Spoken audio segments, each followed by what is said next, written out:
Кайрадан баарыңарга салам. Биз сабактарды улантабыз. 11-ci сабак импульстун сакталуу закону.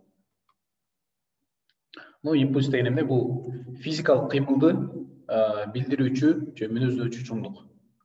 Импульс деген деген тамамын белгиленет дагы. Бул эмнеге барабар? Нерсенин массасы көбөйтүлгөн анын ылдамдыгына.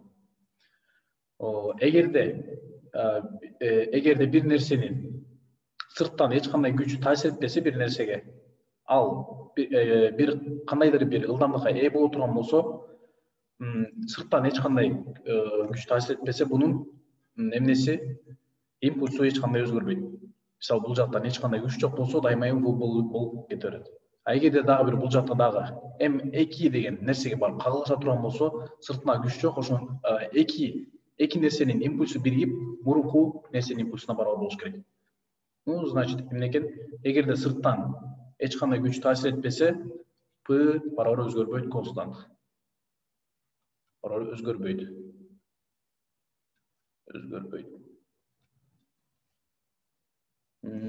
Импульстун бирдиги барабар эмне болот ошондо? Килограмм метр бөлүнгөн секунда. Мисалы, бул жакта деген эгерде P баштапкы боло турган болсо, жана келтирип бул жакка кагылыша турган болсо, бул M1 деп коелу, P1 плюс P2ге барабар болот. Эки нерсенин тең импульсу бардык импульска барабар, жана эч качан өзгөрбөйт, эгер сырттан күчтөр таасир этпей турган болсо. Да, импульсту да кандай кылып тапсак болот? Импульстун өзгөрүүсү бөлүнгөн убакытка бөлө турган болсок, буну эмнеге барабар? Бул М көбөйтүлгөн ылдамдыктын өзгөрүүсү бөлүнгөн убакыттын өзгөрүүсү. Бул ылдамдыкты убакытка бөлө турган болсок деген бизде ылдамданууну берет дагы, ал эмнеге барабар? М көбөйтүлгөн А барабар F күчкө барабар. Биз биринчи суроону чыгарып көрөлү. 3.1. Бул жакта эмне дейт? Октун 10 грамм болгон массанын 10 грамм болгон ок канча дейт? 600 метр секунда менен кыймылдап баратыптыр дагы. Эгерде ошол октун массасы 2 эсе азайса жана ылдамдыгы 1.5ге көбөйсө, импульсу кандай болуп өзгөрөт дейт. Значит, баштапкы импульсубуз канча экен? 3.1 деген задача бул. Жактан чыгарабыз. Баштапкы импульсу барабар 10 грамм деген бизде канча килограмм болот? 10 грамм барабар 0.01 килограмм. Миңге бөлүшүбүз керек. Баштапкы импульс 0.01 килограмм көбөйтүлгөн эмне экен? 600 метр бөлүнгөн секунда. Бул барабар канча? 6 килограмм бөлүнгөн метр секунда. Килограмм метр бөлүнгөн секунда. Эми кийинки P2. Экинчи импульс бизде канча? Эмне дейт? Ошол эле убакта анын массасы 2 эсе кичирейди. Значит, канча? 0.01 бөлүнгөн 2 килограмм. А бирок ылдамдыгы 1.5 эсе көбөйдү дейт. 1.5 эсе көбөйгөндө 1.5ге көбөйтөбүз дагы, көбөйтүлгөн 600 метр бөлүнгөн секунда. Эгерде бул жактан чыгара турган болсок, бардыгы 1.5-ди 600ге көбөйтсөк 900, 900ды 2-ге бөлсөк 450, 450-нү 0.01ге көбөйтө турган болсок 4.5 килограмм метр бөлүнгөн секунда. Канча эсе өзгөргөнүн айтып табабыз? P1 бөлүнгөн P2 экөөнүн катышын табабыз. P1 бөлүнгөн P2 бөлүнгөн P баштапкы P1 канча экен? 4.5 бөлүнгөн 6. Бул жактан дагы кандай кылып кыскартсак болот? Экөөнү тең 1.5ге бөлө турган болсок, 4.5-ди 1.5ге бөлсөк 3, 6-ны бөлө турган болсок 4 болот экен. Значит, канча экен? 3 бөлү 4кө өзгөрүп импульсу. Же болбосо 4-төн 3. Значит, эмне болду? Бизде массасы 2 эсе азайып туруп, ылдамдыгы 1.5 көбөйгөндө бардык жалпы импульсу азайды. Кийинкиге өтөбүз. 3.3.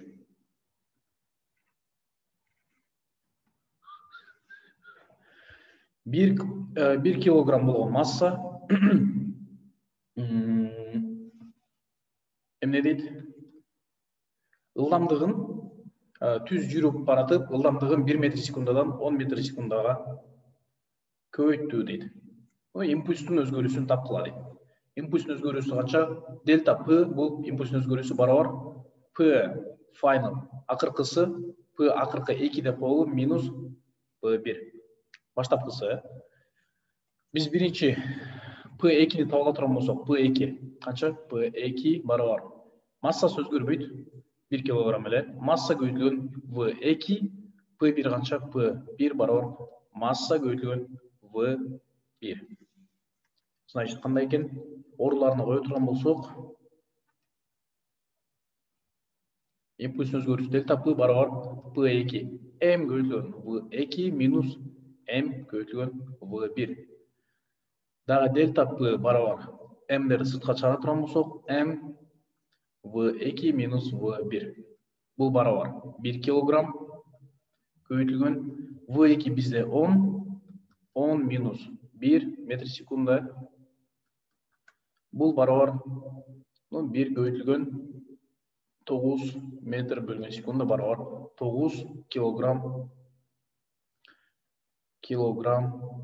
метр бөлгөн секунда.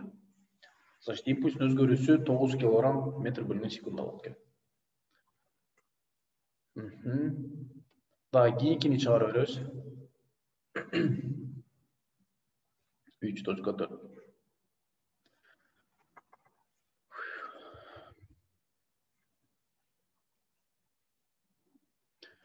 1 килограмм болгон масса айланада бир калыпта айланып жатат.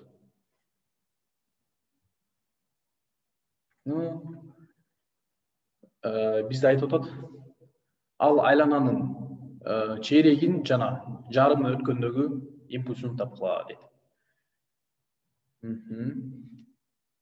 Импульс бизде эмнеге барабар? P барабар M көбөйтүлгөн V. Биздин нерсенин массасы өзгөрбөйт, дайыма 1 килограмм болуп турат бул жерде. 1 килограмм жана бир калыпта кыймылдап баратат дейт. Эгерде бир калыпта кыймылдап баратса эмне экен? Ылдамдыгы өзгөрбөйт.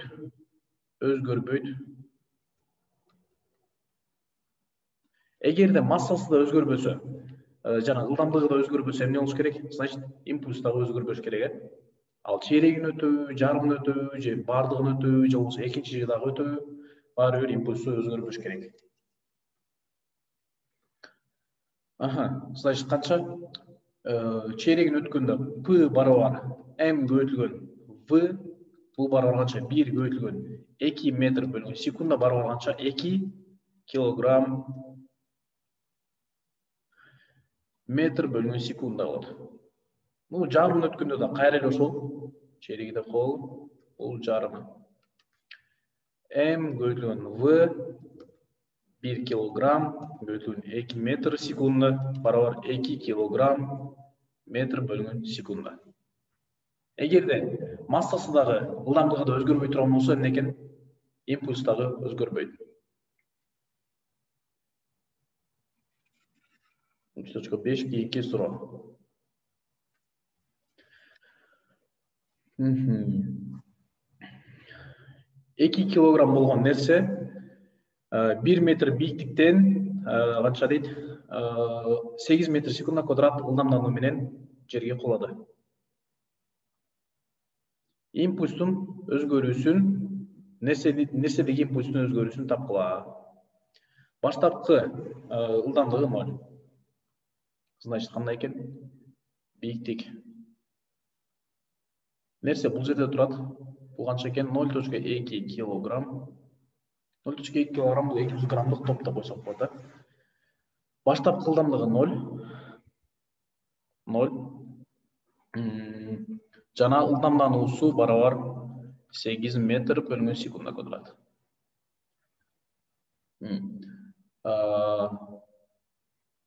Ылдый кулап туруп 8 метр секундга турат. Ылдамдануу менен кулай турган болсо 1 метрге келгенде анын ылдамдануусу кандай болот?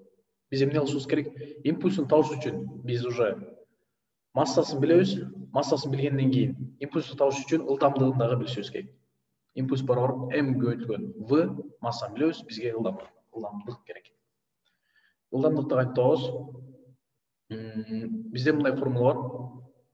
H бийиктик барабар ылдамдануу көбөйтүлгөн убакыттын квадраты бөлүнгөн 2. Бул жерден убакытты таап туруп, убакытты тапкандан кийин ылдамдыкты оңойлото алсак болот. Ылдамдык барабар ылдамдануу көбөйтүлгөн убакыт. Бул жерден убакытты тапсак, t квадрат барабар 2h бөлүнгөн a, же болбосо 2 жагын тең тамырасын ала турган болсок, кетет дагы бул жакта тамыр калат. Убакыт барабар тамырасына 2h, 2 көбөйтүлгөн 1 бөлүнгөн биздин ылдамдануу 8, 2 көбөйтүлгөн 1 бөлүнгөн 8. 2 деген бул 2, h деген бул 1 деген биздин бийиктигибиз, астында 8 деген биздин ылдамдануубуз.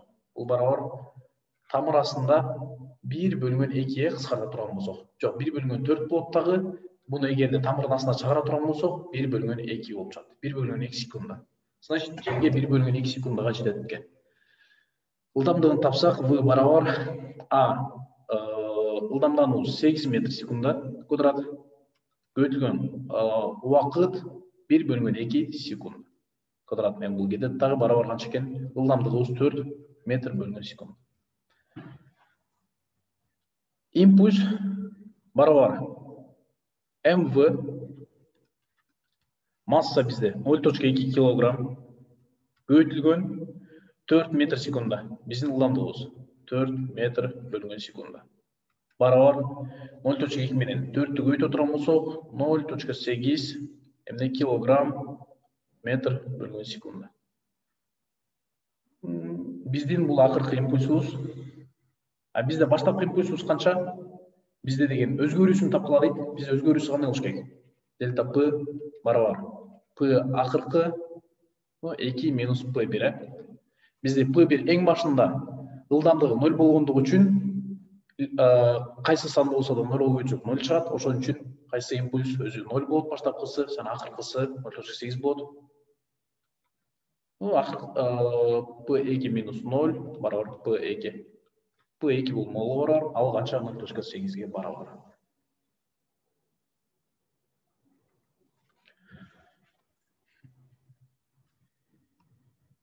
Кийинки суроону чыгарабыз.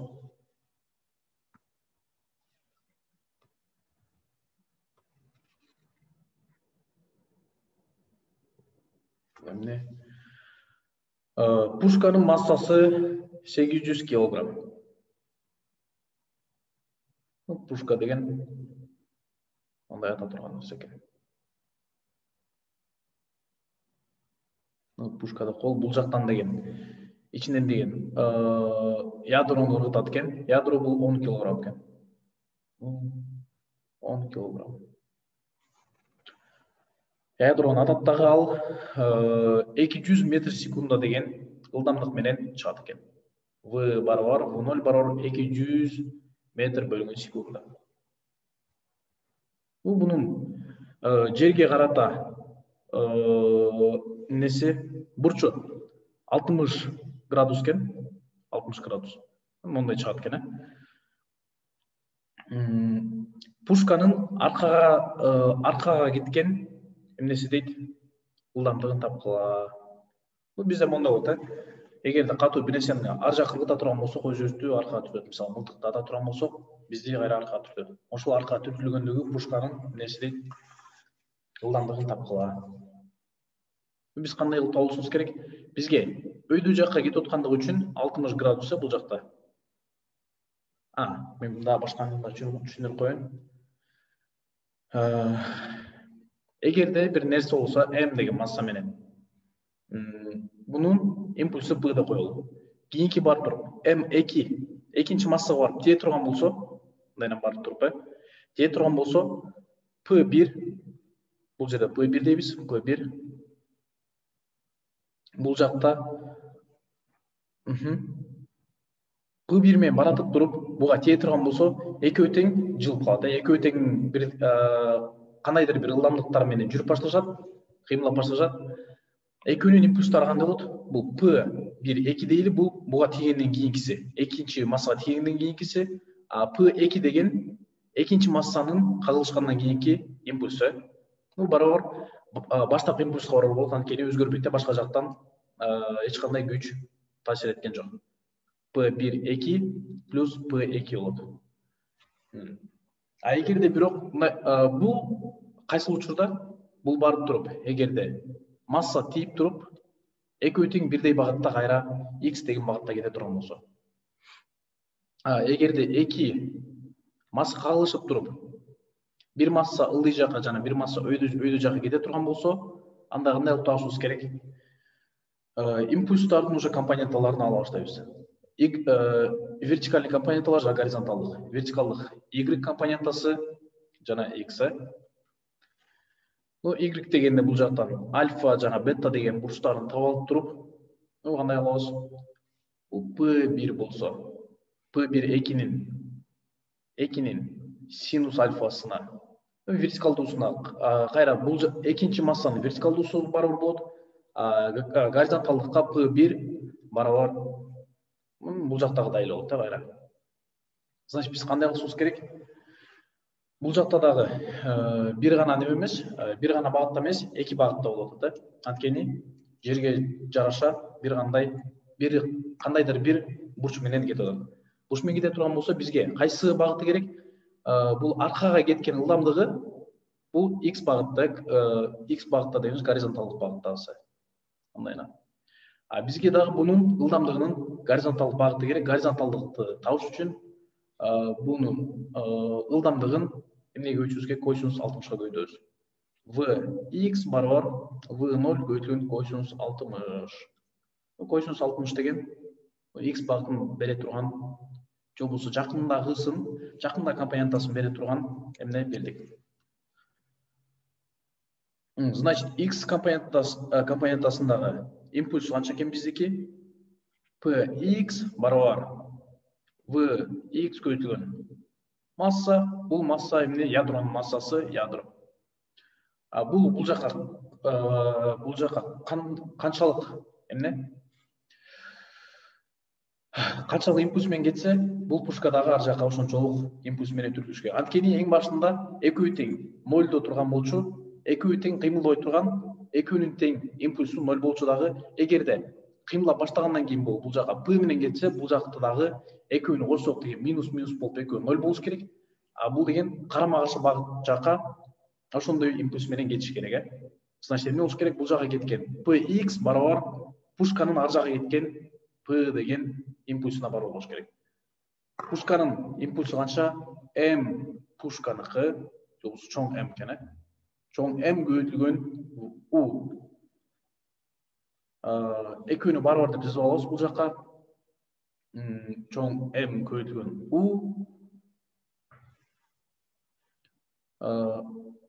Бул жакта баарын таап алдык дагы, эми акыркы теңдемени жазып койсок болот.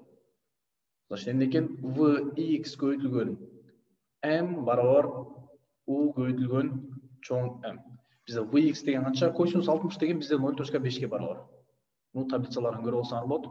V0 көйтүлгөн 0.5 значит, V0 бизде 200 метр секунд болсо, 0.5 көйдө турган болсо, 100 метр бөлүнгөн секунд болуп калат. Акыркы теңдемелерди коебуз.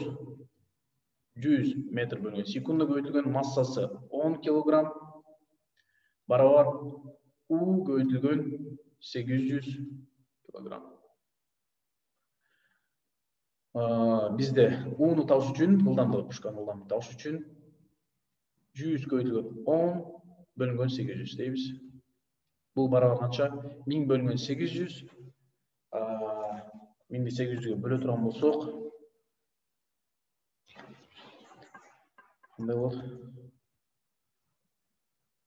1.25 метр bölgen секунда.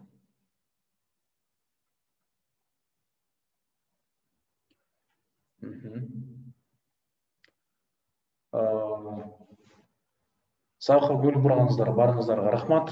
Кейінгі сабақтан жолыққанша саламатта болуға. Görüşкенше.